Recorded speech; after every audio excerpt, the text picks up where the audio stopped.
सहनाववतु सहनौ भुनक्तु सह वीर्यङ्करवावहै तेजस्विनावधीतमस्तु मा विद्विषावहै। ॐ शान्ति शान्ति शान्तिः।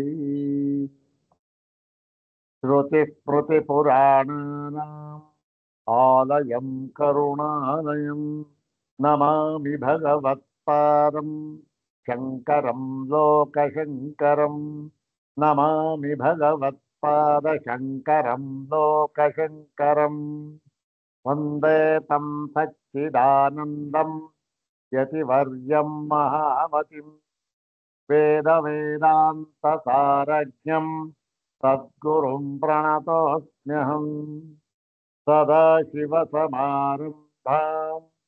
शङ्कराचार्यमध्यमाम् अस्मदाचार्यपर्यन्तां वन्दे गुरुपरम्पराम्।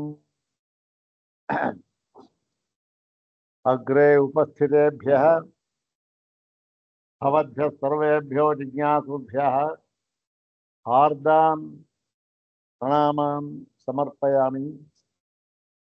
ब्रह्मसूत्र शांकर भाष्ये तृतीयाध्याये द्वितीये पादे षट्सूत्रात्मकेऽस्मिन् प्रथमे संध्याधिकरणे तस्मिन् संध्याधिकरणे उपनिबद्धम् इदानीं द्वितीयं सूत्रं द्विवारं पठित्वा सूत्रार्थं तद्भाष्यभागं च यथाचार्यानुग्रहं विचारयामः। इदं सूत्रं पादादितः अपि द्वितीयं सूत्रमेव। सर्वाग्रे शंकर भगवत पूज्यपादानां प्रशस्ति श्लोकमेकं पठित्वा तेषां पादारविन्दयोः शिरसा प्रणिपत्य अनुग्रहं च प्राप्य प्रकृतं द्वितीयं सूत्रं तद्भाष्यभागं च यथाचार्यानुग्रहम् इदानीं विचारयामः। सर्वाग्रे शंकर भगवत पूज्यपादानां प्रशस्ति श्लोकमेकं द्विवारं पठामः। ओम मन्मथमातङ्गजये कण्ठीरवतां प्रयाति जनसङ्घः यत्पादाम्बुजनत्या तमहं प्रणमामि शङ्कराचार्यम्। ओम मन्मथमातङ्गजये कण्ठीरवतां प्रयाति जनसङ्घः यत्पादाम्बुजनत्या तमहं प्रणमामि शङ्कराचार्यम्। अथ श्रीमच्छङ्कर भगवतः कृतौ शारीरकमीमांसा भाष्ये तृतीये साधनाध्याये द्वितीये पादे प्रथमं संध्याधिकरणम्। ओम संध्ये सृष्टिराहि ओम निर्मातारंचैके पुत्रादयश्च ओम मायामात्रं तु कार्ष्णेनानभिव्यक्तस्वरूपत्वात् ओम सूचकस्य हि श्रुतेराचक्षते च तद्विदः ओम पराभिध्यानात्तु तिरोहितं ततोऽख्यस्य बन्धविपर्ययौ ओम देहयोगाद्वासोऽपि। इमानि षट् सूत्राणि तस्मिन्नधिकरणे संध्याधिकरणे उपनिबद्धानि सन्ति। इदानीं तस्मिन् अधिकरणे द्वितीयं सूत्रम् इदानीं पश्यामः। ओम निर्मातारंचैके पुत्रादयश्च ओम निर्मातारंचैके पुत्रादयश्च ಏನ್ ಸರ್? ಓಂ ಸರಿ ಸರಿಯಾಗಿಲ್ಲ. ನಿರ್ಮಾತಾರಂಚೈಕೆ ಪುತ್ರಾದಯಶ್ಚ. ಈ ಹಿಂದಿನ ಸೂತ್ರದಲ್ಲಿ ಅದು ಪೂರ್ವಪಕ್ಷ ಸೂತ್ರ. ಸಂಧೆ ಸೃಷ್ಟಿರಾಹಿ. ನೋಡಿ, ಜಾಗೃತಿನಲ್ಲಿ ನಾವು ಎಲ್ಲ ಸೃಷ್ಟಿ ವಿಷಯಗಳನ್ನು ಕೂಡ ಪ್ರತ್ಯಕ್ಷವಾಗಿ ನಾವು ನೋಡ್ತಾ ಇದ್ದೇವೆ, ಅನುಭವಕ್ಕೆ ತಂದುಕೊಳ್ತಾ ಇದ್ದೇವೆ. ಎಲ್ಲವೂ ಕೂಡ ನೇರವಾಗಿ ನಮಗೆ ಗೊತ್ತಾಗ್ತಾ ಇದೆ, ಅನುಭವಕ್ಕೆ ಬರ್ತಾ ಇದೆ, ಮತ್ತೆ ಇಂದ್ರಿಯಗಳ ಮೂಲಕ ಅದನ್ನ ಗ್ರಹಿಸಿ ನಾವು ತಿಳಿಯುತ್ತಿದ್ದೇವೆ. ಇಷ್ಟೆಲ್ಲ ಆದ ಮೇಲೆ ಆ ಒಂದು ಸೃಷ್ಟಿ ಏನಾಗಿರ್ಬೇಕು? ನೈಜವಾಗಿ ಇರಬೇಕು. ಹೌದ್ ತಾನೆ? ಆ ನೈಜವಾಗಿರ್ಬೇಕು ಅಂತ ಅನ್ನೋದಕ್ಕೆ ಮತ್ತೊಂದು ಕಾರಣ ನಾವು ಏನ್ ಹೇಳ್ಬೋದು ಅಂತಂದ್ರೆ, ಇದಕ್ಕೆ ಒಂದು ನೈರಂತರ್ಯ ಅಂತಕ್ಕಂಥದ್ದು ಇದೆ. ಎಲ್ಲಿ? ಜಾಗೃತ ಅವಸ್ಥೆಗೆ. ಯಾಕೆ? ನೆನ್ನೆ ಏನೋ ಒಂದು ಕೆಲಸ ಮಾಡಿದ್ದ, ಅರ್ಧಕ್ಕೆ ಬಿಟ್ಟಿದ್ದ, ಆ ಜಾಗೃತ ಅವಸ್ಥೆಯಿಂದ ಜಾರಿದ, ಒಂದು ನಿದ್ರಾವಸ್ಥೆಗೆ ಹೋದ, ಮತ್ತೆ ಅಲ್ಲಿ ನಿದ್ರಾವಸ್ಥೆಯನ್ನ ಅನುಭವಿಸ್ದ. ಮತ್ತೆ ತಿರುಗಿ ಜಾಗೃತಿಗೆ ಬಂದಾಗ ಏನಾಗಿತ್ತು? ಆ ಒಂದು ಕೆಲಸ ಅರ್ಧಕ್ಕೆ ನಿಲ್ಸಿದ್ನಲ್ಲ, ಅದನ್ನ ಮುಂದುವರಿಸ್ಕೊಂಡು ಹೋಗ್ತಾನೆ. ಹಾಗಾಗಿ ಇಲ್ಲಿ ಒಂದು ಸಂಶಯಕ್ಕೆ ಕಾರಣವಾಯಿತು. ಏನು ಅಂತಂದ್ರೆ, ನೋಡಿ, ನೀವು ಸ್ವಪ್ನವೇ ಮುಂತಾದ ಅವಸ್ಥೆಗಳನ್ನ, ಮುಂತಾದ ಅಂದ್ರೇನು? ಸ್ವಪ್ನ ಇರಬಹುದು, ಸುಷುಪ್ತಿ ಇರಬಹುದು, ಮೂರ್ಛಾ ಇರಬಹುದು, ಮದ ಇರಬಹುದು, ಏನ್ ಬೇಕಾದ್ರೂ ಇರಬಹುದು. ಈ ಅವಸ್ಥೆಗಳನ್ನ ಒಂದು ಪ್ರತ್ಯೇಕವಾದ ಅವಸ್ಥೆ, ಅವೆಲ್ಲವನ್ನೂ ಕೂಡ ಸೇರಿಸಿ 3 ಭಾಗ ಮಾಡಿದ್ದಾರೆ: ಜಾಗೃತ, ಸ್ವಪ್ನ, ಸುಷುಪ್ತಿ ಅಂತ. ಹೌದ್ ತಾನೆ? ಹೀಗೆ ಈ ಒಂದು ಸ್ವಪ್ನ ಮತ್ತು ಸುಷುಪ್ತಿ ಅಂತ ಏನಿದೆ, ಇವುಗಳೂ ಕೂಡ ಇಲ್ಲಿ ಜಾಗೃತ ಅವಸ್ಥೆಯಲ್ಲೇ ನಮಗೆ ಉಂಟಾಗ್ತಾ ಇದೆ. ಜಾಗೃತ ಅವಸ್ಥೆಯಲ್ಲೇ ಇದು ಆಗತಕ್ಕಂತಹ ಒಂದು ವಿಶೇಷ ಅಷ್ಟೇನೆ. ಏನು? ಇವಾಗ ಜಾಗೃತ ಅವಸ್ಥೆಯಲ್ಲಿ ಮನೆಯಲ್ಲಿದ್ದ, ಅಲ್ಲಿ ಒಂಥರ ವೇಷ ಹಾಕೊಂಡಿದ್ದ, ಅಲ್ಲೇ ಒಂಥರ ವ್ಯವಹಾರ ಮಾಡ್ತಾ ಇದ್ದ. ಹೊತ್ತಾಯ್ತು, ಆಫೀಸ್ಗೆ ಹೋದ, ಅಲ್ಲೇ ಒಂಥರ ಬೇರೆ ವೇಷ, ಬೇರೆ ಮಾತು, ಬೇರೆ ಪ್ರತಿಯೊಂದು ಬೇರೆ. ಅವೆಲ್ಲ ಎಲ್ಲಾಗಿದೆ? ಜಾಗೃತ ಅವಸ್ಥೆಯಲ್ಲಿ ತಾನೇ ಆಗಿದೆ. ಯಾಕೆ? ತಿರ್ಗ ಅಲ್ಲೆಲ್ಲ ವ್ಯವಹಾರ ಮಾಡ್ಕೊಳ್ತಾರೆ, ತಿರ್ಗ ಮನೆಗೆ ಬಂದು ಮನೆಯಲ್ಲಿ ಯಾರಿಗೆ ಮನೆಯವರ ಇರ್ತಕ್ಕಂಥ ಏನ್ ಹೇಳಿದ್ನೋ ಅದರ ಮುಂದುವರ್ಸ್ಕೊಂಡು ಹೋಗ್ತಾರೆ ಬಂದು. ಅದೇ ರೀತಿ ಇಲ್ಲಿಯೂ ಕೂಡ ಈ ಒಂದು ಜಾಗೃತ ಅವಸ್ಥೆ ಅಂತಕ್ಕಂಥದ್ದು, ಆ ಒಂದು ಸೃಷ್ಟಿ ಅದನ್ನ ನಾವು ಅನುಭವಿಸ್ತಾ ಇದ್ದೇವಲ್ಲ, ಅದರಲ್ಲೇ ಈ 2 ಅವಸ್ಥೆಗಳು ಕೂಡ ವಿಶೇಷ ಇದು ಆಗುತ್ತೆ. ಏನೋ ಒಂದು ಸ್ಥಾನ ಪಲ್ಲಟ ಅಷ್ಟೇ ಆಗುತ್ತೆ ಅಂತ ಕೆಲಸ. ಹಾಗಾಗಿ ಏನಾಯ್ತು? ಇದು ಜಾಗೃತ ಅವಸ್ಥೆಯಲ್ಲಿ ನಾವು ಹೇಳ್ತಾ ಇದ್ದೇವಲ್ಲ, ಇದು ನೈಜವಾದ ಸೃಷ್ಟಿ ಅಂತಾಯ್ತು. ಹೌದ್ ತಾನೆ? ಜಾಗೃತ ಅವಸ್ಥೆ ನೈಜವಾದ ಸೃಷ್ಟಿ. ಈಗ ಈ ಒಂದು ಶ್ರುತಿಗಳೆಲ್ಲವೂ ಹೇಳ್ತಾ ಇದೆ ನೋಡಿ, ಜಾಗೃತ ಅವಸ್ಥೆ ರಜ ಸೃಷ್ಟಿ ಸರಿನೇ, ಅಲ್ಲಿ ಸ್ವಪ್ನ ಆಗುತ್ತೆ. ಆದರೆ ಸ್ವಪ್ನಾವಸ್ಥೆನೇ ಬೇರೆ, ಸುಷುಪ್ತಾವಸ್ಥೆನೇ ಬೇರೆ. ಯಾಕೆ? ಒಂದಕ್ಕೊಂದಕ್ಕೆ ಯಾವ ವಿಧವಾದ ಸಂಬಂಧವೂ ಇಲ್ಲ. ಪ್ರತಿಯೊಂದು ಬೇರೆ ಬೇರೆ, ಅಲ್ಲೇ ಬೇರೆ, ಇಲ್ಲೇ ಬೇರೆ. ಅಲ್ಲಿಯ ಕಾಲದೇಶಗಳೇ ಬೇರೆ, ಇಲ್ಲಿಯ ಕಾಲದೇಶಗಳೇ ಬೇರೆ. ಅಲ್ಲಿ ಅನುಭವವೇ ಬೇರೆ, ಇಲ್ಲಿ ಅನುಭವವೇ ಬೇರೆ. ಅಲ್ಲಿ ಅನುಭವ ಇಲ್ಲಿಗೆ ಬರೋದಿಲ್ಲ, ಇಲ್ಲಿ ಅನುಭವ ಅಲ್ಲಿಗೆ ಬರೋದಿಲ್ಲ. ಮತ್ತೆ ಇಲ್ಲಿಯ ಸ್ಥಿತಿಗತಿಗಳು ಕೂಡ ಅಲ್ಲಿಗೆ ಬರೋದಿಲ್ಲ, ಅಲ್ಲಿಯ ಸ್ಥಿತಿಗತಿಗಳು ಇಲ್ಲಿಗೆ ಬರೋದಿಲ್ಲ. ಹೀಗಾಗಿ ಪ್ರತಿಯೊಂದು ಬೇರೆಯೇ ಆಗಿರುವುದರಿಂದ ಏನಾಗಿದೆ? ಈ ಒಂದು ಅವಸ್ಥೆಗಳು ಅಂತಕ್ಕಂಥದ್ದು ಜಾಗೃತ ಅವಸ್ಥೆಗೆ ನಾವು ಎಷ್ಟು ಪ್ರಾಮುಖ್ಯತೆಯನ್ನು ಕೊಡ್ತೇವೋ ಅಷ್ಟೇ ಪ್ರಾಮುಖ್ಯತೆಯನ್ನ ಸ್ವಪ್ನ ಸುಷುಪ್ತಿಗಳಿಗೂ ಕೂಡ ಕೊಡಬೇಕು. ಅದು ಕೂಡ ಪ್ರತ್ಯೇಕವಾದ ಒಂದು ಅವಸ್ಥೆಗಳು. ಹಾಗೆ ಜಾಗೃತ ಅವಸ್ಥೆಯಂತೆ. ಹಾಗಾಗಿ ಏನಾಗಿದೆ, ಅಲ್ಲಿಯೂ ಕೂಡ ಏನಾಗಿದೆ, ಸೃಷ್ಟಿ ಅಂತಕ್ಕಂಥದ್ದು ನೈಜವಾಗಿಯೇ ಇದೆ ಅಂತ ಹೇಳಿದ್ರು. ಇಲ್ಲಿ ಒಂದು ಪ್ರಶ್ನೆ ಬರುತ್ತೆ. ಈಗಲೂ ಕೂಡ, ಇವತ್ತಿಗೂ ಕೂಡ ಅದನ್ನ ಬಹಳ ಜನ ಹಾಕ್ತಾ ಇರ್ತಾರೆ. ಏನು ಸ್ವಾಮಿ ಅಷ್ಟೆಲ್ಲ ಸರಿ, ಯಾವುದು ಸ್ವಪ್ನಾವಸ್ಥೆ ಅಂತಕ್ಕಂಥದ್ದು ಬೇರೆ ಅವಸ್ಥೆ ಅಂತಕ್ಕಂಥ ನೀವು ಕೊಟ್ಟ ಕಾರಣ ಸರಿ. ಯಾಕೆ ಇಲ್ಲಿ ಕಾಲಾದೇಶ ಅಲ್ಲಿ ಬರೋಲ್ಲ, ಅಲ್ಲಿ ಕಾಲಾದೇಶ ಇಲ್ಲಿ ಬರೋದಿಲ್ಲ, ಮತ್ತೆ ಎರಡನ್ನೂ ಕೂಡ ಹೊಂದಿಸಿ ನೋಡೋದಕ್ಕೂ ಆಗೋದಿಲ್ಲ. ಮತ್ತೆ ಮುಖ್ಯವಾದ ಇನ್ನೊಂದು ವಿಷಯ ಏನು, ಅಲ್ಲಿ ಕಾಲಾದೇಶ ಹೊಂದುವುದಿಲ್ಲ ಅನ್ನುವುದನ್ನ ನಾವು ಯಾವ ಕಾಲದಲ್ಲಿ ಹೇಳ್ತಾ ಇದ್ದೇವೆ, ಜಾಗೃತ ಅವಸ್ಥೆಯ ಕಾಲದಲ್ಲಿ ಕೂತ್ಕೊಂಡು ಹೇಳ್ತಾ ಇದ್ದೇವೆ, ಇಲ್ಲಿಗೆ ಸಂಬಂಧಪಟ್ಟಂತೆ ಹೇಳ್ತಾ ಇದ್ದೇವೆ. ಹೌದ್ ತಾನೆ?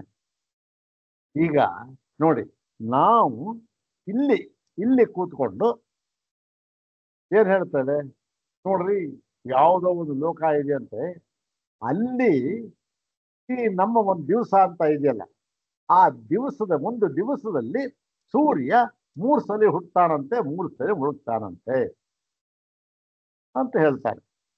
ಏನೋ ಅದು ಸಾಧ್ಯ ಇದೆ, ಬೇರೆ ಇದೆ ಅಂತ ಈಗಿನ ವಿಜ್ಞಾನಿಗಳು ಹೇಳ್ತಾರೆ. ಒಂದೊಂದು ಇಲ್ಲೇ ತಗೊಳ್ಳಿ, ನಮ್ಮ ಭೂಲೋಕದ ತಗೊಳ್ಳಿ, ಆ ಉತ್ತರ ಧ್ರುವದಲ್ಲೇ ಒಂದು ಟೈಮು ಕಾಲ, ಇಲ್ಲಿಯೇ ಒಂದು ಕಾಲ, ಹೀಗೆ ಅಂತಂದ್ರೆ ಅವ್ರು ಏನ್ ಮಾಡ್ತಾರೆ, ಅಲ್ಲಿರ್ತಕ್ಕಂಥ ಅವರು ಆಗ್ರಹದಲ್ಲಿ ಇರ್ತಕ್ಕಂಥವ್ರು, ಅವ್ರಿಗೇನು 3 ಸೂರ್ಯೋದಯ 3 ಸೂರ್ಯಾಸ್ತಮಾನ ಆಗೋದಿಲ್ಲ. ಅವ್ರಿಗಿರ್ತಕ್ಕಂಥದ್ದು ಹೌದ್ರಿ, ಸೂರ್ಯೋದಯ ಸೂರ್ಯಾಸ್ತಮಾನ ಆಗ್ತಾ ಇದೆ, ಆಯ್ತು ಇನ್ನೊಂದಾಯ್ತು, ನಿಮ್ಗಾಗಲ್ವಾ? ಇವತ್ತಾಯ್ತು, ನಾಳೆ ಆಯ್ತು, ನಾಳೆ ನಮಗೂ ಆಗ್ತಾ ಇದೆ. ನೀವು ಯಾಕೆ ಇಲ್ಲಿ ಕಾಲಮಾನ ತಗೊಂಡು ಓಹೋ ಒಂದು ದಿವಸಕ್ಕೆ 3 ಸರಿ ಆಗ್ತಾ ಇದೆ, ನಿಮ್ಗೆ ಒಂದು ದಿವಸ ಇರಬಹುದಿಲ್ಲಿ, ನಮಗಲ್ಲಿ 3 ದಿವಸ. ಹಾಗಾಗಿ ನೀವು ಏನಾಗ್ತದೆ ಅದನ್ನು ತಗೊಳ್ಬಾರ್ದು. ಆ ಕಾಲದೇಶಗಳೇ ಬೇರೆ, ಅದು ಬೇರೆ, ಅದು ಪ್ರತ್ಯೇಕವಾದ ಒಂದು ಅವಸ್ಥೆ. ಇನ್ನೊಂದು ಮುಖ್ಯವಾದ ಒಂದು ವಿಚಾರ ಇನ್ನು ಹೇಳಿದ್ದ, ಏನು ನೋಡಿ, ನೈರಂತರ್ಯ ಅಂತಕ್ಕಂಥದ್ದು ಇದೆ.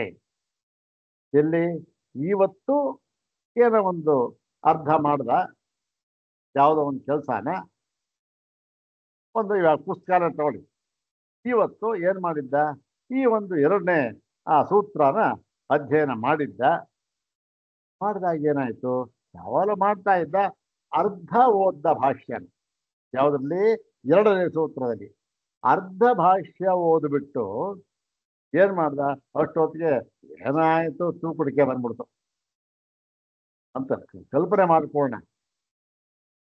ನಿದ್ದೆ ಹೋಗ್ಬಿಟ್ಟು ಏನಾಯ್ತು, ಅಲ್ಲಿ ಏನೇನೋ ಕರೆಸ್ಕೊಂಡ, ಇದೆಲ್ಲೋ ಹೋಗಿದ್ದ, ಯಾವ ದೇಶಕ್ಕೂ ಹೋಗಿದ್ದ, ಏನೋ ಬಂದ, ಎಲ್ಲ ಅವತ್ತು ಮುಂಬೈಕೊಂಡು ತಿರ್ಗಾ ಬಂದಾದ್ರೇನು ಎಚ್ಚರಾವಸ್ಥೆಗೆ ಬಂದ.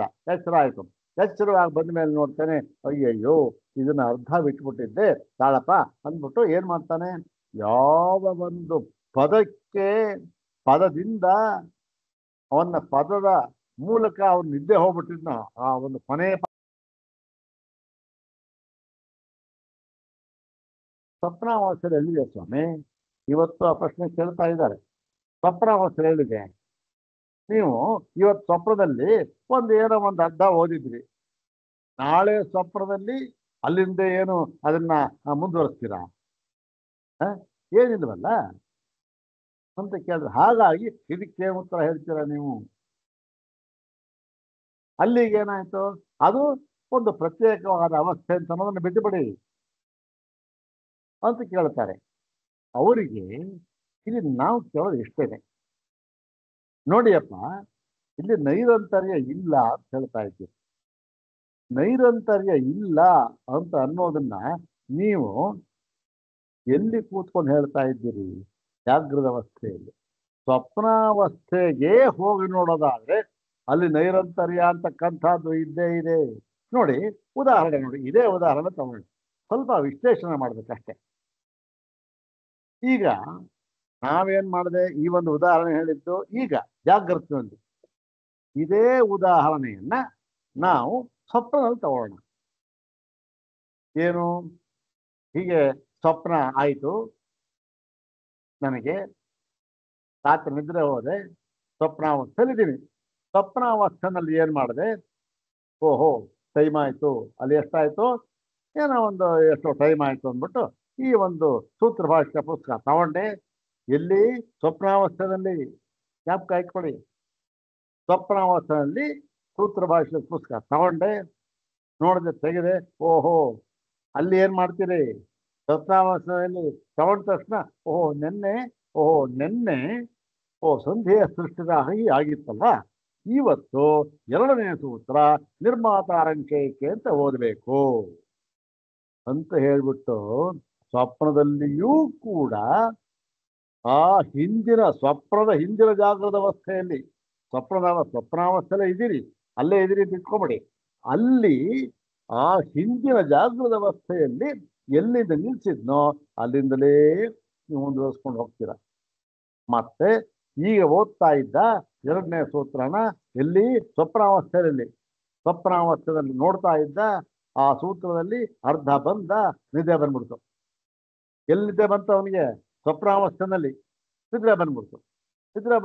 ಅಲ್ಲಿ ಸ್ವಪ್ನಾವಸ್ಥೆಯಲ್ಲಿ ಆಯಿತು, ಒಂದು ಸ್ವಲ್ಪ ಕಾಲ ಆಯಿತು, ಎಚ್ಚೆತ್ತ. ಅಲ್ಲೂನು ಎಚ್ಚೆತ್ಬಿಟ್ಟು ಏನು ಮಾಡ್ತಾನೆ, ಸ್ವಪ್ನದಲ್ಲಿ ಓಹೋ ಇಲ್ಲಿ ನಿಲ್ಸ್ಬಿಟ್ಟಿದ್ನಪ್ಪ ಅಂತ ಅಲ್ಲೇ ಮುಂದುವರಿಸ್ತಾನೆ. ಹೌದ್ ತಾನೆ? ಸ್ವಲ್ಪ ಇದನ್ನ ವಿಶ್ಲೇಷಣೆ ಮಾಡಿ ನೋಡ್ಬೇಕು ನಾವು. ಅಲ್ಲೂ ಏನಾಯ್ತು, ನೈರಂತರ್ಯ ಅಂತ ನಾವು ಇದ್ದೇ ಇದೆ.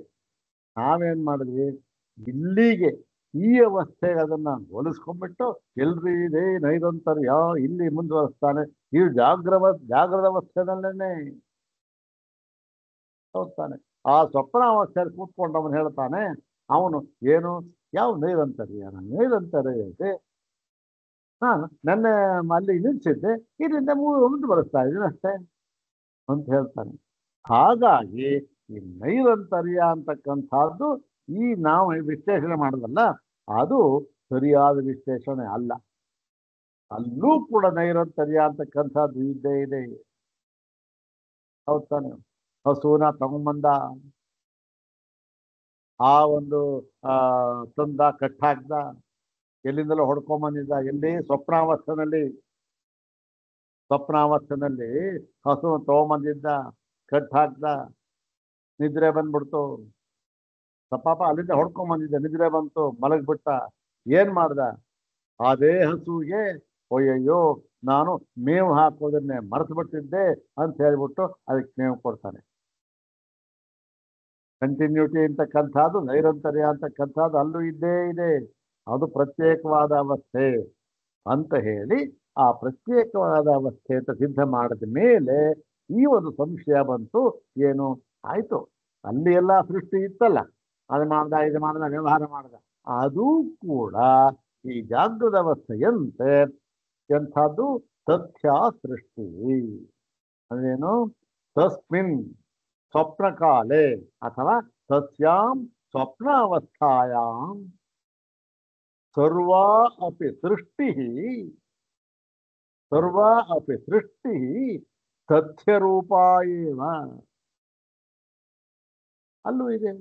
ಹೌದ್ ತಾನೆ? ನೈರಂತರ್ಯ ಅಂತಕ್ಕಂಥದ್ದಿದೆ, ಇಂದ್ರಿಯಗಳಂತ ಇದೆ, ಗ್ರಾಹ್ಯ ಅಂತಕ್ಕಂಥದ್ದು ಇದೆ, ವಿಷಯ ಅಂತ ಇದೆ, ವಿಷಯ ಇದೆ, ಎಲ್ಲ ಅಲ್ಲೂ ಇದೆ. ಸೃಷ್ಟಿ ನೈಜ ಅಂತ ಈ ಒಂದು ಪೂರ್ವಪಕ್ಷ. ಇದರಲ್ಲಿ ಈ ಪೂರ್ವಪಕ್ಷಕ್ಕೆ ನೆನ್ನೆ ಆಗಿತ್ತು, ಇಲ್ಲ ಇದು ಈ ಸಂಧ್ಯೆ ಸೃಷ್ಟಿದ, ಅದಕ್ಕೆ ಪ್ರಮಾಣ ಏನು ಕೊಟ್ಟಿದ್ರು, ಶ್ರುತಿ ಪ್ರಮಾಣವನ್ನು ಕೊಟ್ಟಿದ್ರು. ಬೃಹದಾರಣ್ಯಕ ಶ್ರುತಿಯಲ್ಲಿ ಪ್ರಮಾಣವನ್ನು ಕೊಟ್ಟು ನೋಡಿ, ಶ್ರುತಿ ಪ್ರಮಾಣದಿಂದಲೂ ಕೂಡ ಇಲ್ಲಿ ಈ ಸೃಷ್ಟಿ ನೈಜವಾಗಿದೆ ಎಂಬುದು ನಮಗೆ ಗೊತ್ತಾಗುತ್ತೆ ಅಂತ ಹೇಳಿದ್ರು. ಈಗ ಮುಂದುವರೆದು ಇಲ್ಲಿ ಹೇಳ್ತಾ ಇದ್ದಾರೆ, ಈ ಎರಡನೇ ಸೂತ್ರದಲ್ಲಿ ಇದೆ ಆ ಸೃಷ್ಟಿ ನೈಜ ಅಂತ ಅನ್ನೋದು ಪೂರ್ವಪಕ್ಷ ಇದೆ. ಅಲ್ಲೇ ಪೂರ್ವಪಕ್ಷದಲ್ಲೇ ಇನ್ನೊಂದು ಪಂಗಡದವ್ರು ಏನ್ ಹೇಳ್ತಾರೆ, ಅಲ್ಲಿ ನೋಡಿ ಆ ಸ್ವಪ್ನಕಾಲದಲ್ಲಿ ಸೃಷ್ಟಿ ಏನೇನಾಯ್ತು ಅದು ಕೂಡ ಜಾಗೃತ ಅವಸ್ಥೆಯಂತೆ ಏನಾಗಿದೆ, ಪರಮಾತ್ಮನ ಸೃಷ್ಟಿಯೇ ಆಗಿದೆ. ತಸ್ಮಾದ್ವಾಯೇ ತಸ್ಮಾದಾತ್ಮನ ಆಕಾಶ ಸಂಭೂತಃ ಅಂತ ಹೇಳಿ ಅಲ್ಲಿ ಆತ್ಮ ಅಂತ ಅನ್ನೋದಕ್ಕೆ ಪರಮೇಶ್ವರನಿಂದ ಆಗಿದೆ, ಇಲ್ಲೂ ಆಗಿದೆ, ಅಲ್ಲೂ ಆಗಿದೆ ಅಂತ ಹೇಳಿ ಅಲ್ಲಿ ಸೃಷ್ಟಿಯಾಗಿದೆ, ನೈಜವಾಗಿ ಆಗಿದೆ. ಮತ್ತೆ ಯಾರಿಂದ ಆಗಿದೆ ಅಂತ ಅಂದ್ರೆ ನೋಡಿ, ನೀವು ಏನೋ ಹೇಳೋ ಹೊರಟಿದ್ದೀರಲ್ಲ, ಇನ್ನು ಹೇಳಿಲ್ಲ. ಯಾರು? ಶಂಕರ ಭಗವಂತ ಏನು ಹೇಳೇ ಇಲ್ಲ. ಏನು ಹೇಳೋಕೆ ಹೊರಟಿದ್ದೀರ ಸ್ವಾಮಿ? ಅಲ್ಲಿ ಯಾರು? ಈ ಪುರುಷನು, ಈ ಜೀವನು ಎಲ್ಲವನ್ನೂ ಕೂಡ ಸೃಷ್ಟಿಸಿಕೊಳ್ಳುತ್ತಾನೆ. ಎಲ್ಲಿ?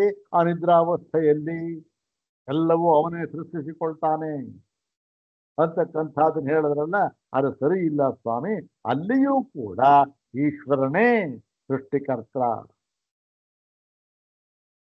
ಹೇಗೆ ಜಾಗೃತ ಇರುವಂತೆ ಅಲ್ಲಿಯೂ ಕೂಡ ಈಶ್ವರನೇ ಸೃಷ್ಟಿಕರ್ತ, ಈಶ್ವರನೇ ಸೃಷ್ಟಿಯನ್ನು ಮಾಡ್ತಾನೆ. ಅಲ್ಲೂ ಕೂಡ ಜೀವನೂ ಇಲ್ಲ, ಯಾವನೂ ಇಲ್ಲ.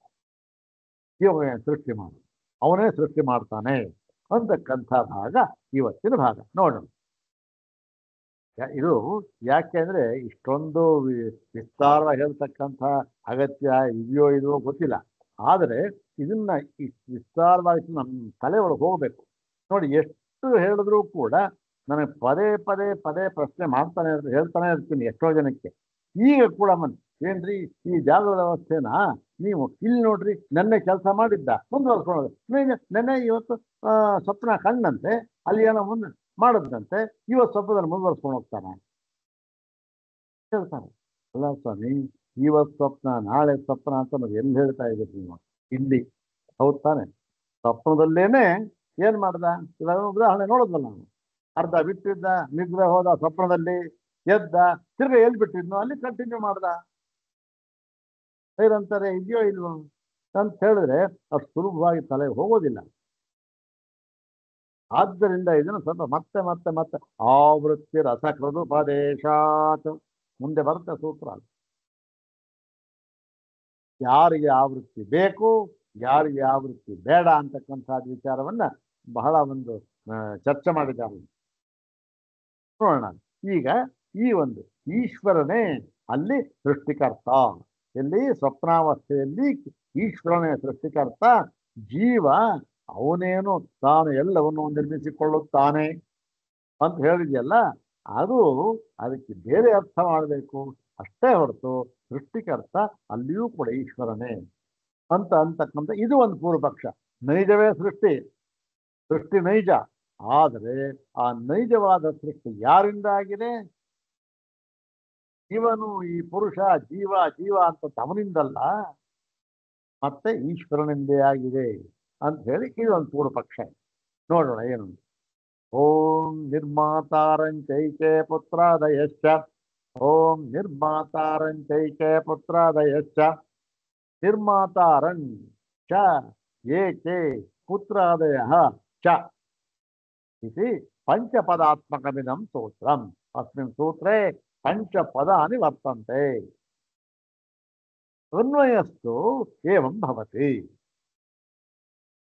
निर्मातारं च एके पुत्रादयः च। अत्र च इत्युक्ते अपि च ಅಂದ್ರೆ ಮತ್ತು ಕೂಡ. ಹಿಂದೆ ಹೇಳಿದ್ವಲ್ಲ ಪೂರ್ವಪಕ್ಷ ಅದನ್ನೇ, ಸೃಷ್ಟಿ ನೈಜವಾಗಿಯೇ ಇದೆ. ಎಲ್ಲಿ? ಸ್ವಪ್ನದಲ್ಲಿ, ಸಂಧ್ಯೆಯಲ್ಲಿ ಸೃಷ್ಟಿ ನೈಜವಾಗಿಯೇ ಇದೆ ಅಂತ ಅನ್ನೋದಕ್ಕೆ ಈ ಒಂದು ಬೃಹದಾರಣ್ಯಕ ಶ್ರುತಿಯನ್ನ ಪ್ರಮಾಣವನ್ನಾಗಿ ಹೇಳಿದ್ರು. ಇಲ್ಲಿ ಹೇಳ್ತಾ ಇದ್ದಾರೆ ಅಪಿಚ, ಮತ್ತು ಕೂಡ ಅಂದ್ರೆ ಏನು? ಸ್ವಪ್ನದಲ್ಲಿ ಈ ಸೃಷ್ಟಿಯು ನೈಜವೇ ಆಗಿದೆ ಎನ್ನುವುದಕ್ಕೆ ಮತ್ತೊಂದು ಪ್ರಮಾಣ, ಮತ್ತೊಂದು ಅನುಭವ, ಮತ್ತೊಂದು ಪ್ರಮಾಣ, ಅನುಭವ ಬೇಡ, ಮತ್ತೊಂದು ಪ್ರಮಾಣ ಅದನ್ನ ಹೇಳ್ತಾ ಇದೆ. ಅಪಿಚ ಮತ್ತು ಕೂಡ. ಏನು ಮತ್ತು ಕೂಡ? ಯಾವುದು ಪ್ರಮಾಣ? ಏಕೆ ನಿರ್ಮಾತಾರಂಚೈಕೆ, ಏಕೆ ಇತ್ಯುಕ್ತೆ ಏಕೆ ಶಾಖಿನಃ. ಏಕೆ ಶಾಖಿನಃ ಅಂದ್ರೇನು? ಕೆಲವೊಂದು ಶಾಖೆಯವರು ಅಂತ ಅನ್ನುವಾಗ ಬೇಕಾದಷ್ಟು ವಾಕ್ಯಗಳನ್ನು ಕೊಡ್ತಾರೆ. ಆದರೆ ಕೆಲವೊಂದು ಶಾಖೆಯವರು ಅಂತ ಹೇಳಿದಾಗ ಇಲ್ಲಿ ಆಚಾರ್ಯರು ಭಾಷ್ಯಕಾರರು ಯಾವುದನ್ನ ಕೃಷ್ಣ ಯಜುರ್ವೇದವನ್ನ ಇಲ್ಲಿ ಪ್ರಮಾಣವನ್ನಾಗಿ ತೆಗೆದುಕೊಂಡು ಅದರ ಒಂದು ವಾಕ್ಯ ತಗೊಂಡಿದ್ದಾರೆ. ಬೇರೆಯದ್ರಲ್ಲೂ ಇದೆ, ಎಷ್ಟು ಬರೆಯೋದು? ಹಾಗೆ ಬರೀತಾ ಹೋದ್ರೆ ಅದೇ ಒಂದು ಪುಸ್ತಕ ಆಗ್ಬಿಡುತ್ತೆ. ಹಾಗಾಗಿ ಇಲ್ಲಿ ಏಕೆ ಶಾಖಿನಃ ಅಂತಂದ್ರೆ ಏನು? ಈ ಕೃಷ್ಣ ಯಜುರ್ವೇದೀಯ ಇತ್ಯರ್ಥ. ಕೃಷ್ಣ ಯಜುರ್ವೇದಿಗಳು ಏನ್ ಮಾಡ್ತಾರೆ? ಕಾಮಾನಾಂ ನಿರ್ಮಾತಾರಂ ಪ್ರಾಜ್ಞಾತ್ಮಾನಂ ಪಠಂತಿ. ಏನ್ ಮಾಡ್ತಾರೆ? ಈ ನಿರ್ಮಾತಾರಂ, ಈ ಒಂದು ಸೃಷ್ಟಿ ಅಂತ ಏನಿದೆ ಅದಕ್ಕೆ ಕಾಮಾನಾಂ ನಿರ್ಮಾತಾರಂ, ಕಾಮಗಳ ನಿರ್ಮಾತಾರಂ, ನಿರ್ಮಾತೃ. ಆ ನಿರ್ಮಾತೃ ಕಾಮ, ಇದನ್ನು ಕಾಮ ಅಂತ ಯಾಕೆ ಹೇಳಿದ್ದಾರೆ ಸೃಷ್ಟಿನ ಅಂತ ಅನ್ನೋದನ್ನ ಭಾಷ್ಯಕಾರ ಹೇಳ್ತಾರೆ. ಅದನ್ನ ನೋಡೋಣ. ಈ ಎಲ್ಲ ಕಾಮಗಳಿಗೂ ಕೂಡ ಸೃಷ್ಟಿಕರ್ತ ಯಾರು ಅಂತಂದ್ರೆ ಪ್ರಾಜ್ಞಾತ್ಮಾನಂ ಪಠಂತಿ. ಪ್ರಾಜ್ಞಾತ್ಮ ಪ್ರಾಜ್ಞಾತ್ಮ ಎಂದೇ ಅವರು ಪಠಿಸುತ್ತಾರೆ. ಯಾರು? ಏಕೆ ಶಾಖಿನಃ. ಏಕೆ ಶಾಖಿನಃ ಇತ್ಯುಕ್ತೆ ಕೃಷ್ಣ ಯಜುರ್ವೇದೀಯಾ ಇತ್ಯರ್ಥಃ. ಕೃಷ್ಣ ಯಜುರ್ವೇದೀಯಾ ಸರ್ವೇಷಾಂ ಕಾಮಾನಾಂ ನಿರ್ಮಾತಾರಂ ಪ್ರಾಜ್ಞಾತ್ಮಾನಂ ಪಠಂತಿ. ಪ್ರಾಜ್ಞಾತ್ಮ ಏವ ನಿರ್ಮಾತಾ ತೇಷಾಂ ಸರ್ವೇಷಾಂ ಕಾಮಾನಾಂ ಇತಿ ತೇ ವದಂತಿ, ತೇ ಪಠಂತಿ. ತತ್ರ ತತ್ರ ಚೇ ತೇ ಕಾಮಾಃ. ಕಾಮ ಅಂತ ಇದೆ, ಯಾವುದದು? ಪುತ್ರಾದಯ. ಒಂದು ಉಪಲಕ್ಷಣ ಕೊಟ್ಟಿದ್ದಾರೆ ಅಷ್ಟೇ. ಇವೆಲ್ಲ ಪುತ್ರ ಇರಬೇಕು, ಪುತ್ರಿ ಅಲ್ಲ, ಅಥವಾ ಇನ್ನೊಂದು ಹಾಗೆ ಮಾಡಬಾರ್ದು. ಪುತ್ರಾದಯ, ಪುತ್ರನೇ ಮುಂತಾದವುಗಳನ್ನ ಅಲ್ಲಿ ಕಾಮ ಅಂತ ಹೇಳಿದ್ದಾರೆ. ಅವೆಲ್ಲವನ್ನು ಇದು ಸೃಷ್ಟಿ ಅಂತ ಅರ್ಥ ಅಷ್ಟೇ, ಇನ್ನೇನಿದೆ. ಈ ಸೃಷ್ಟಿಯನ್ನ ಅವರು ಈ ಒಂದು ಕಾಮಗಳು ಅಂತ ಹೇಳಿ ಅದರ ನಿರ್ಮಾತೃ ಏನ್ ಮಾಡ್ತಾರೆ? ನಿರ್ಮಾತೃವನ್ನ ಪ್ರಾಜ್ಞಾತ್ಮ ಪ್ರಾಜ್ಞಾತ್ಮ ಅಂತ ಹೇಳ್ತಾರೆ. ಪ್ರಾಜ್ಞಾತ್ಮ ಅಂದ್ರೆ ಅವರಿಗೆ ಏನರ್ಥ ಅದನ್ನೆಲ್ಲ ಭಾಷ್ಯದಲ್ಲಿ ಹೇಳ್ತಾರೆ. ನೋಡೋಣ ಭಾಷ್ಯ ಇದೆ 255ನೇ ಭಾಷ್ಯದಾಗ. ಅಪಿ ಚ ಏಕೆ ಶಾಖಿನಃ ಅಸ್ಮಿನ್ನೇವ ಸಂಧ್ಯೆ ಕಾಮಾನಾಂ ನಿರ್ಮಾತಾರಂ ಆತ್ಮಾನಂ ಆಮನಂತಿ. ಇವನೇನ್ ಮಾಡ್ತಾರೆ? ಇನ್ನು ಕೆಲವು ಶಾಖೆಯವರು ಈ ಸಂಧ್ಯೆ ಅಂದ್ರೆ ಸ್ವಪ್ನ ಕಾಲದಲ್ಲಿ ಈ ಕಾಮಾನಾಂ ನಿರ್ಮಾತಾರಂ ಆತ್ಮಾನಂ ಆಮನಂತಿ ಅಂದ್ರೆ ಇಲ್ಲಿ ಎಲ್ಲ ಈ ಕಾಮಗಳು ಅಂತ ಏನಿದೆ ಅವರು ಈ ಏನ್ ಮಾಡ್ತಾರೆ? ಅವನು ಸೃಷ್ಟಿ ಮಾಡ್ಕೊಳ್ತಾನೆ. ಹೋಗ್ತಾನೆ, ಮಲಗಿರ್ತಾನಲ್ಲ, ಸ್ವಪ್ನ ಕಾಣ್ತಾ ಇರ್ತಾನಲ್ಲ, ಅವನು ಎಲ್ಲ ಕಾಮನೆಗಳನ್ನು ಕೂಡ ಸೃಷ್ಟಿ ಮಾಡ್ಕೊಳ್ತಾನೆ. ಆ ಸೃಷ್ಟಿ ಮಾಡ್ಕೊಳ್ಳಲು ಅಂತಕ್ಕಂಥ ಅವನು ಮಲಗಿರ್ತಕ್ಕಂಥ ಸೃಷ್ಟಿ ಮಾಡ್ಕೊಳ್ತಾನೆ. ಯಾರು? ಸರಿ ಇದ್ದಾರಲ್ಲ, ಆ ಜೀವ ಅಂತೂ ಇದ್ದಾನೆ.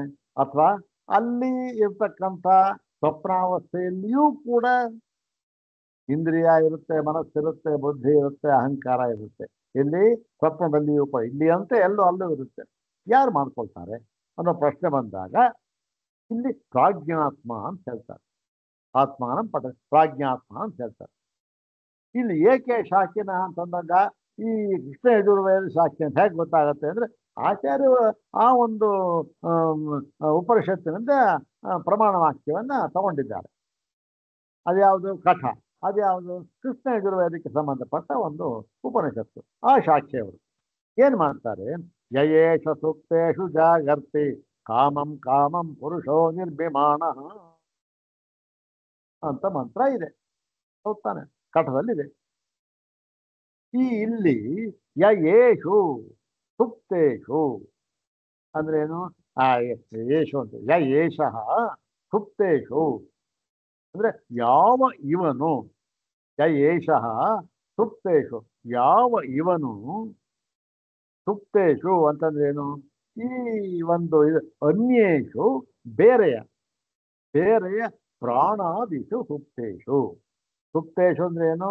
ಮಲಗಿರುವಲ್ಲಿ ಅಂದ್ರೆ ನಿದ್ರಿಸುತ್ತಿರುವಲ್ಲಿ. ಏನ್ ನಿದ್ರಿಸುತ್ತಿರುವಲ್ಲಿ? ಇವನು, ಯಾವ ಇವನು ನಿದ್ರಿಸುತ್ತಿರುವಲ್ಲಿ. ಏನ್ ನಿದ್ರಿಸ್ತಾ ಇದೆ? ಯಾವ ಇವನು ಅನ್ಯೇಷು ಪ್ರಾಣಾದಿಷು ಸುಪ್ತೇಶು ಅಂತ ಅರ್ಥ. ಎಲ್ಲ ಪ್ರಾಣಗಳು ಕೂಡ ಇದೆ. ಪ್ರಾಣಗಳು ಅಂದ್ರೆ ಏನು? ಎಲ್ಲ ಇಂದ್ರಿಯಗಳು ಅವು ಎಲ್ಲ ಶಬ್ದ ನಿದ್ರೆ ಮಾಡ್ತಾ ಇದೆ. ಅಲ್ಲಿ ನಿದ್ರೆ ಮಾಡ್ತಾ ಇರೋವಾಗ ಏನಾಗುತ್ತೆ, ಅಲ್ಲಿ ಜಾಗೃತಿ ಯಾರಿಗೂ ಎಚ್ಚರವಾಗಿದ್ದುಕೊಂಡು ಬೇರೆ ಎಲ್ಲವೂ ಕೂಡ ನಿದ್ರೆ ಮಾಡ್ತಾ ಇದೆ. ಆದ್ರೆ ಇವನು ಮಾತ್ರ ಎಚ್ಚರವಾಗಿರ್ತಾನೆ. ಎಚ್ಚರವಾಗಿದ್ಕೊಂಡು ಕಾಮಂ ಕಾಮಂ ಅಂದ್ರೆ ಅವನು ತಕ್ಕ ಕಾಮಗಳನ್ನ ನಿರ್ಮಿಮಾಣ ಅಂದ್ರೆ ನಿರ್ಮಿಸಿಕೊಳ್ಳುತ್ತಿರುವವನಾಗಿ ಅಲ್ಲಿರ್ತಾನೆ ಅಂತ ಹೇಳಿದ್ರು. ಈಗ ಇದ್ರ ಮೇಲೆ ಚರ್ಚೆ ಮಾಡ್ತಾರೆ. ಪುತ್ರಾದಯಶ ತತ್ರ ಕಾಮ ಅಭಿಪ್ರಾಯಂತೆ.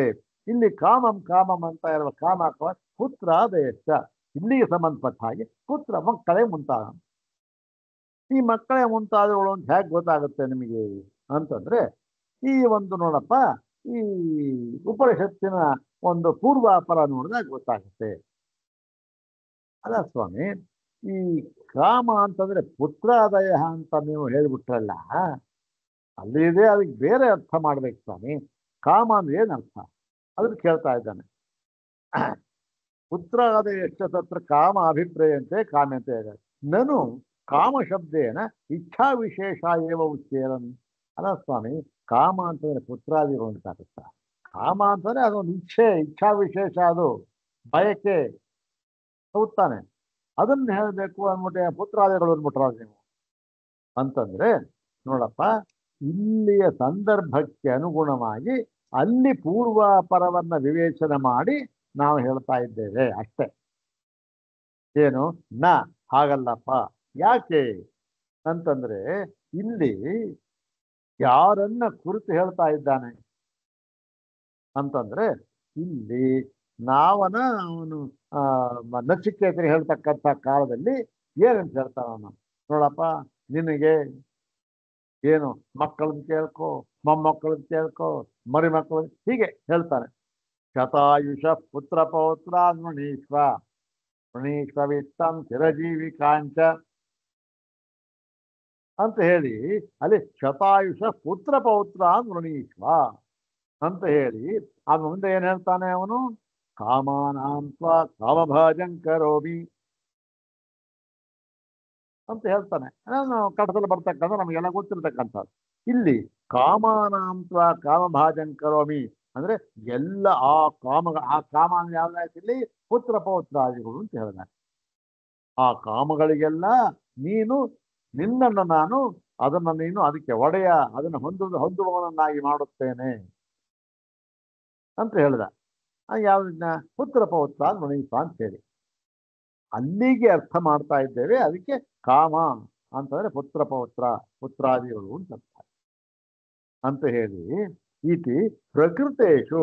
ಹೀಗೆ ಈ ಶತಾಯುಷ ಪುತ್ರ ಪೌತ್ರ ಮಣೀಶ್ವ ಅಂತ ಪ್ರಾರಂಭ ಮಾಡಿಕೊಂಡು ಕೊನೆಯಲ್ಲಿ ಏನ್ ಮಾಡಿದಾನೆ, ಕಾಮಾನಾಂತ್ವ ಕಾಮಭಾಜಂಕರೋಮಿ ಅಂತ ಹೇಳಿ ಅಲ್ಲಿ ಮುಗಿಸಿದಾನೆ ಯಮಧರ್ಮರಾಜ. ಇತಿ ಪ್ರಕೃತೇಶು ತತ್ರ ತತ್ರ ಪುತ್ರಾದಿಷು ಕಾಮಶಬ್ದಸ್ಯ ಪ್ರಯುಕ್ತತ್ವ. ಹೀಗೆ ಅಲ್ಲಲ್ಲಿ ಎಷ್ಟೋ ಕಡೆ ವೇದಗಳಲ್ಲಿ ಈ ಕಾಮಶಬ್ದ, ಕಾಮ ಎನ್ನುವುದಕ್ಕೆ ಪುತ್ರಾದಿಗಳು ಎಂಬ ಅರ್ಥವನ್ನೂ ಕೂಡ ಹೇಳಿದ್ದಾರೆ ಅಂತ ಹೇಳಿ, ಪ್ರಾಜ್ಞಂಚ ಏನಂ ನಿರ್ಮಾತಾರಂ ಪ್ರಕರಣ ವಾಕ್ಯಶೇಷಾಭ್ಯಾಂ ಪ್ರತಿಮಃ. ಇವೆಲ್ಲ ಏನು? ಇವು ಪೂರ್ವ ಪಕ್ಷ. ಇದು ಜ್ಞಾಪಕ ಇಟ್ಕೊಳ್ಬೇಕು. ಅಲ್ಲೂ ಕೂಡ ಸಿದ್ಧಾಂತ ಇದ್ದಾಗೆ ಇದೆ. ಇದು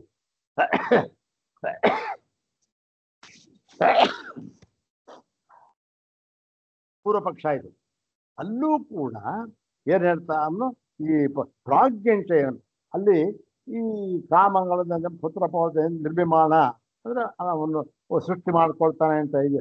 ಯಾರು ಮಾಡ್ಕೊಳ್ತಾರೆ ಅನ್ನುವ ಪ್ರಶ್ನೆ ಬಂದಾಗ ಪ್ರಾಜ್ಞಂಚ ಏನ ನಿರ್ಮಾತಾರಂ ಪ್ರಮಾಣ.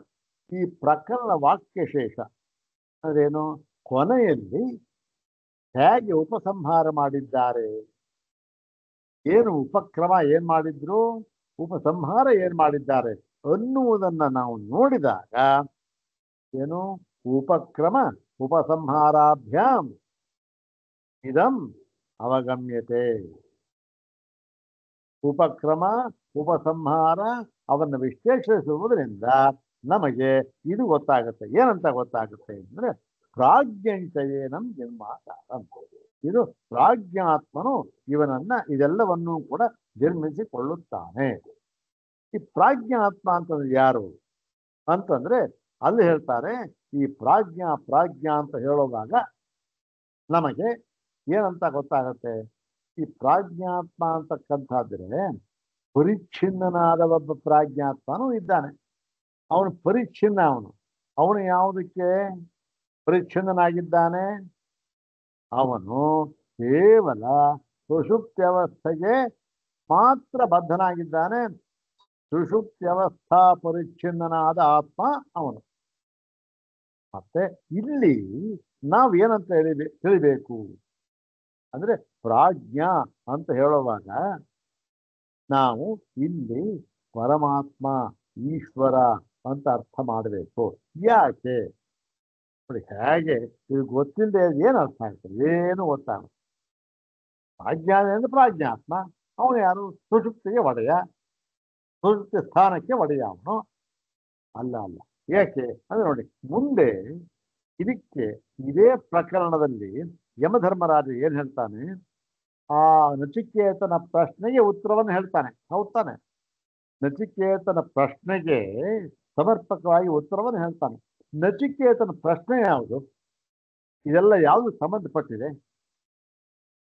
ಪ್ರಶ್ನೆ ಏನ್ ಮಾಡ್ದ ಅದನ್ನ ನೋಡಪ್ಪ.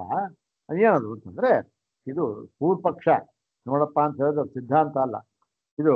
ಅಲ್ಲಿ ಏನಾಗಿದೆ, ಅವನು ನೋಡಿ, ಅನ್ಯತ್ರ ಧರ್ಮಾತ್ ಅನ್ಯತ್ರಾಸ್ಮಾತ್ ಕೃತಾತ್ ಅಂತ ಹೇಳಿದ್ದಾರೆ. ಇದು ಧರ್ಮಗಳನ್ನ ಮೀರಿದಂತಹ ಅಂತ ಹೇಳಿ ವಿಶೇಷಣವನ್ನು ಕೊಟ್ಟು ಇಂತಹ ಅವನು ತತ್ವವನ್ನು ನನಗೆ ತಿಳಿಸ್ಕೊಡು ಅಂತ ಕೇಳ್ತಾನೆ.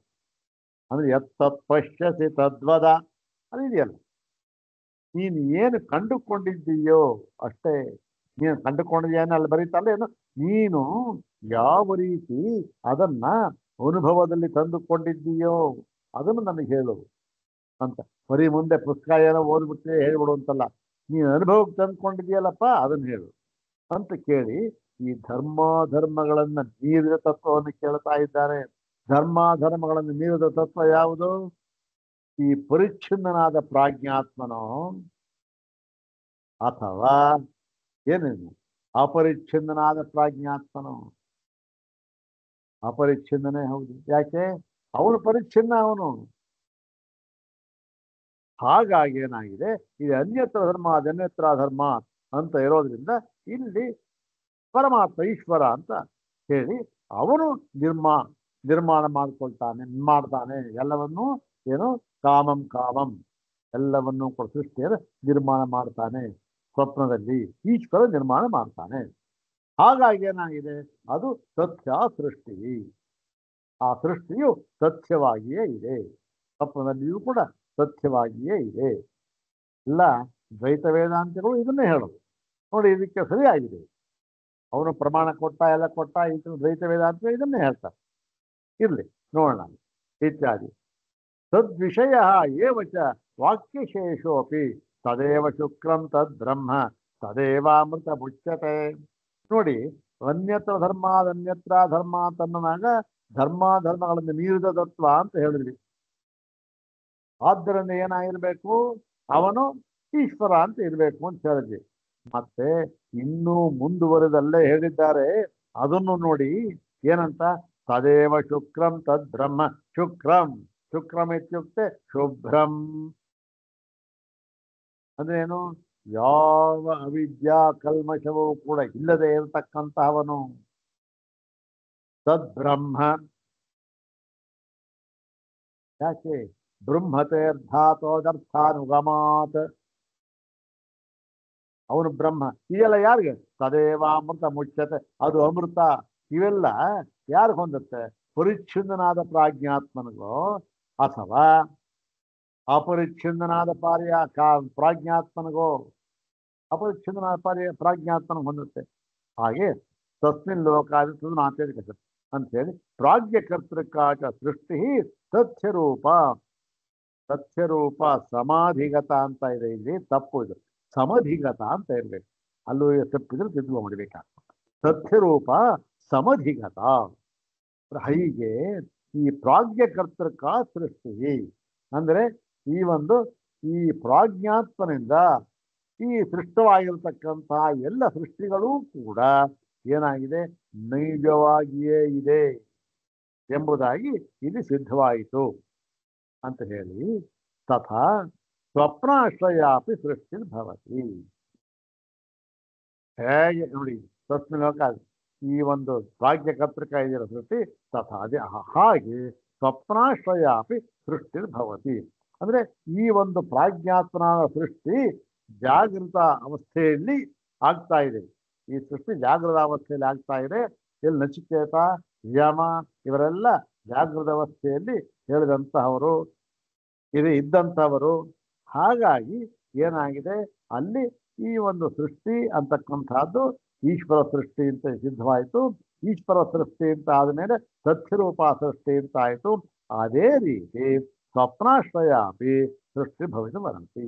ಅದೇ ರೀತಿ ಸ್ವಪ್ನವನ್ನ ಆಶ್ರಯಿಸಿಕೊಂಡಿರತಕ್ಕಂಥ ಸೃಷ್ಟಿಗಳೂ ಕೂಡ ಏನಾಗಿದೆ, ಅದೇ ರೀತಿಯಿಂದ ಏನು, ಅದೇ ರೀತಿ ಜಾಗೃತ ಅವಸ್ಥೆಯಲ್ಲಿ ಇರುವಂತೆ ಈಶ್ವರನಿಂದಲೇ ಆಗಿದೆ. ಈಶ್ವರನಿಂದ ಆಗಿದ್ಮೇಲೆ ಸತ್ಯರೂಪವೇ ಆಗಿದೆ ಅಂತ ಹೇಳಿ ಸೃಷ್ಟಿರ್ಭವದು. ತಥಾಚ ಶ್ರುತಿ. ಅದಕ್ಕೆ ಶ್ರುತಿನ ಹೇಳ, ಅಥೋ ಖಲು ಆಹು ಜಾಗರಿತ ದೇಶ ಏಷ ಇತಿ ಯಾನಿಸಿ ಏವ ಜಾಗೃತ್ ಪಶ್ಯತಿ ತಾನಿ ಸೂಕ್ತ ಅಂತ ಹೇಳಿ ನೋಡಿ. ಇವೆಲ್ಲವೂ ಕೂಡ ಜಾಗೃತ್ ದೇಶದಲ್ಲಿಯೇ ಆಗತಕ್ಕಂಥದ್ದು, ಜಾಗೃತ್ ಕಾಲದಲ್ಲಿಯೇ ಆಗತಕ್ಕಂಥದ್ದು. ಮತ್ತು ಯಾವುದನ್ನ ಜಾಗೃತ ಅವಸ್ಥೆಯಲ್ಲಿ ನೋಡ್ತಾನೋ ಅದೇ ಏನಾಗಿರುತ್ತೆ, ಈ ಒಂದು ವಾಸನಾ ಬಲದಿಂದ ಏನಾಗುತ್ತೆ, ಆ ಸ್ವಪ್ನ ಕಾಲದಲ್ಲಿ ಗೋಚರವಾಗುತ್ತೆ. ಕಾಮಂ ಪುರುಷೋ ನಿರ್ಮಿಮಾಣ ಅಂತ ಅದಕ್ಕೆ ನಾವು ಹೇಳಿದ್ದು. ಕಾಮಂ ಅಂದ್ರೆ ಪುತ್ರ ಇದೆ, ಪುತ್ರ ಅಲ್ಲಿ ಸಂಬಂಧಪಟ್ಟ ಹೇಳಿದೆ. ಯಾಕೆ ಅಂತಂದ್ರೆ ನೋಡಿ, ಇದೇ ರೀತಿ ಆ ವಾಸನೆಯಿಂದ, ಜಾಗೃತ ಅವಸ್ಥೆಯ ಒಂದು ವಾಸನೆಯಿಂದ ಈ ಒಂದು ಸ್ವಪ್ನಾವಸ್ಥೆಯಲ್ಲೂ ಆಗುತ್ತೆ ಅಂತ ಹೇಳಿ 2-3 ವಿಚಾರ. ಒಂದು ಜಾಗೃತ ಅವಸ್ಥೆ, ಅದಕ್ಕೆ ಸಂಬಂಧಪಟ್ಟಿದೆ ಅಂತ ಈ ಸ್ವಪ್ನಾವಸ್ಥೆಯನ್ನು ಹೇಳಿದ್ರು. ಮತ್ತೆ ಈ ಈಶ್ವರ ಸೃಷ್ಟಿ ಜಾಗೃತರಲ್ಲಿ ಹೇಗಾಗಿದೆಯೋ ಅದೇ ರೀತಿ ಸ್ವಪ್ನಾವಸ್ಥೆಯಲ್ಲಿಯೂ ಕೂಡ ಈಶ್ವರನ ತತ್ತತ್ ಕಾಮವಾಸನಾರೂಪ ಅಂತಃಕರಣ ವೃತ್ತಿ. ಇಲ್ಲಿ ಇದನ್ನು ಬರೀತಾನೆ ಭಾಷೆಯಲ್ಲಿ, ಕಠೋಪನಿಷತ್ ಭಾಷೆಯಲ್ಲಿ, ಕಾಮಂ ಪುರುಷೋ ನಿರ್ಮಾಣ ಅಂತ ಹೇಳಿ ತತ್ತತ್ ಕಾಮವಾಸನಾರೂಪ ಅಂತಃಕರಣ ವೃತ್ತಿ ತದ್ವಾಸನಾರೂಪೇಣ ತತ್ತದ್ರೂಪತಾಂ ಭಜತೆ. ಇಷ್ಟೇ ಅವನು. ಆಯ ಜಾಗೃತಿನಲ್ಲಿ ಯಾವ ವೃತ್ತಿ ಅಂತಃಕರಣ ವೃತ್ತಿ ಅಂತ ಇದೆಯೋ ಅವೆಲ್ಲವೂ ಕೂಡ ವಾಸನಾ ರೂಪದಿಂದ ಆ ಒಂದು ಸ್ವಪ್ನಕಾಲದಲ್ಲಿ ತತ್ತದ್ರೂಪತಾಂ ಭಜತೆ, ಆಯಾಯ ರೂಪವನ್ನ ಪಡೆದುಕೊಳ್ಳುತ್ತದೆ. ಹೀಗೆ ಅಲ್ಲಿಯೂ ಕೂಡ ತಸ್ಮಾತ್ ಇತಿ ಸ್ವಪ್ನಜಾಗರಿತೆಯೋ ಸಮಾನ ನ್ಯಾಯತಾಂ ಶ್ರಾವಯತಿ. ಹೀಗೆ ಸ್ವಪ್ನ ಮತ್ತು ಜಾಗೃತ ಎರಡೂ ಅವಸ್ಥೆಗಳಲ್ಲಿ ಒಂದೇ ನ್ಯಾಯವನ್ನ ಬಳಸಬೇಕು ಕೂಡ. ಇಲ್ಲೊಂದು ನ್ಯಾಯ ಅಲ್ಲೊಂದು ನ್ಯಾಯ ಹೇಳೋದಲ್ಲ. ಅಲ್ಲಿ ನ್ಯಾಯ ಏನಾಯಿತು, ಈಶ್ವರ ಸೃಷ್ಟಿ ತಥ್ಯಾ ಸೃಷ್ಟಿ. ಇಲ್ಲೂ ಅದೇ ಈಶ್ವರ ಸೃಷ್ಟಿ ತಥ್ಯಾ ಸೃಷ್ಟಿ. ತಸ್ಮಾತ್ ತಥ್ಯರೂಪ ಏವ ಸಂಧ್ಯೆ ಸೃಷ್ಟಿ ಇತಿ. ಆದ್ದರಿಂದ ಈ ಒಂದು ಸಂಧ್ಯಾ ಕಾಲದಲ್ಲಿ ಸೃಷ್ಟಿ ಇರ್ತಕ್ಕಂಥದ್ದು ಈ ಒಂದು ತಥ್ಯರೂಪವಾಗಿದೆ, ನಿಜವಾಗಿಯೇ ಇದೆ ಅಂತಕ್ಕಂಥದ್ದು ಪೂರ್ವಪಕ್ಷ. ಇನ್ನು ಇದಕ್ಕೆ ಸಿದ್ಧಾಂತ ಭಾಗವನ್ನ ಮುಂದಿನ ಸೂತ್ರ ಹೇಳ್ತಾರೆ. ಅದ್ಭುತವಾಗಿ ವಾದ ಮಾಡ್ತಾ ಇರ್ತಕ್ಕಂಥ ಆಚಾರ್ಯರು. ಅದನ್ನ ಮುಂದಿನ ಭಾಗದಲ್ಲಿ ನೋಡೋಣ. ಈಗ ನಾಳೆ ಭೀಮನ ಅಮಾವಾಸ್ಯೆ ಬರ್ತಾ ಇದೆ. ನಾಳೆ ಪಾಠ ಮಾಡಬೇಕೋ ಅಥವಾ ಬೇಡವೋ